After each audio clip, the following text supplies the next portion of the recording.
Real but mighty!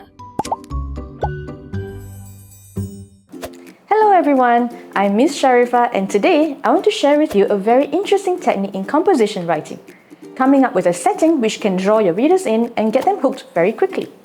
By now, I'm sure you're aware that there are various ways to begin your composition. You can check out this post to find out in greater detail if you haven't done so. Basically, here are some effective ways to begin a composition, using speech, action, sound, and describing the place which is the setting. Besides the effective ways mentioned, it is common for students to describe the weather. Most teachers discourage students from doing so because it is a cliché, meaning that it's a phrase that is used too often and lacks originality, and it does not contribute to the plot of the story. For example, imagine a student is writing about a child who is feeling very anxious as he is participating in a speech competition for the first time. He or she starts a story like this. The sky was a cerulean blue and the sun was shining brightly. James was participating in a speech competition and he was feeling very nervous. He stood backstage while biting his lips. Even though the student has put in effort to use a show-not-tell phrase like biting his lips to show James's anxiety, can you see that describing the weather here has no link to the situation in the story? How is describing the weather showing anything important pertaining to James? When the student writes like this, he or she is distracting readers unnecessarily from focusing on the main point he or she is trying to make, which is James's anxiety. This is something you should avoid. However, that does not mean that describing the weather is pointless. In fact, you can describe the weather and even the surroundings in such a way that they mirror the emotions of your characters. This is a technique called sympathetic background. What is sympathetic background? Sympathetic background is a literary device where the surroundings, meaning your atmosphere or setting, reflect the emotions of characters. This technique is widely used by famous writers because it is an effective way to draw readers in. By using the weather or setting to accentuate the characters' moods, readers are able to better visualize how the characters are feeling, making them relatable and real. Let's take a look at some examples. Dark clouds scattered in the sky while flashes of light streaked across it intermittently. A lone figure in the vast field, Julie stood unsteadily, her sunken eyes staring at the sky blankly. Her hair was in disarray and her tattered clothes billowed. It had been days since the homeless old woman wandered about to look for shelter.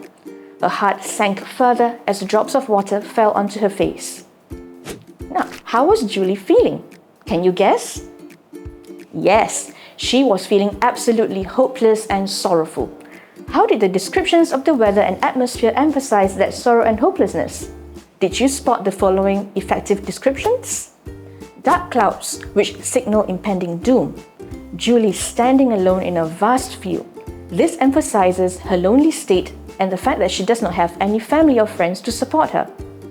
Drops of water falling on her face. This most likely refers to drops of rain, but it can also suggest tears, which shows her sorrow at being so alone and helpless.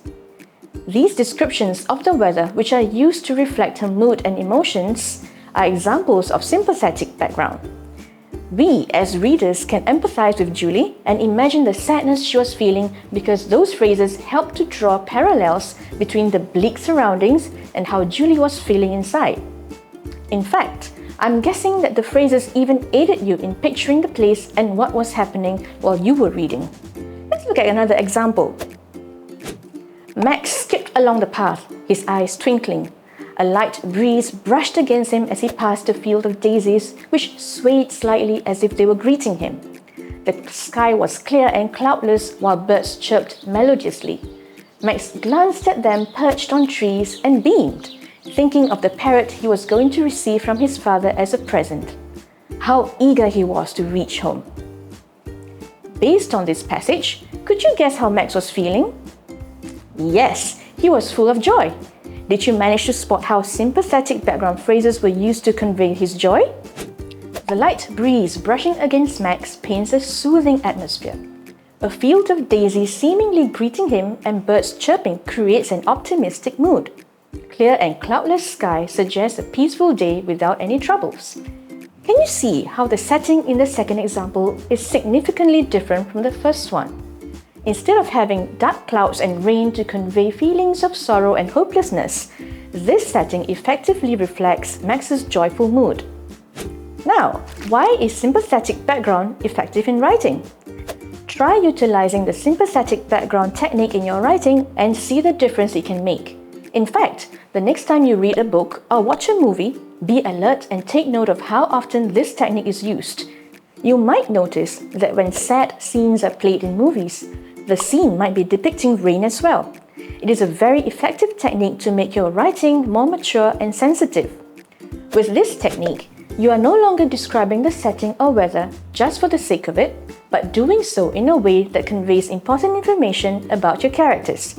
Your readers will also be able to connect to your characters better because they are able to picture clearly how the characters are feeling. Before I go, let me quickly share 2 tips on how you can employ this technique properly. Tip number 1. Choose precise and vivid vocabulary to include in your description. This will help to emphasize or reinforce the mood you are trying to create. For instance, writing "the wind blew" does not have the same effect as "the wind howled" if you're trying to convey a hostile environment. Tip number 2. Appeal to the 5 senses as much as possible. Doing this will help to create the scene for the readers and allow them to be immersed in it as they imagine what they see, hear, smell, taste or touch. A word of caution though, you do not need to use all 5 senses at one go or you might overwhelm your readers. Using 2 to 3 senses for each description will be enough. Give it a try the next time you write a story. Remember to check out other posts on literary writing techniques which can help you become a more impressive writer. Remember to like and subscribe. See you again next time.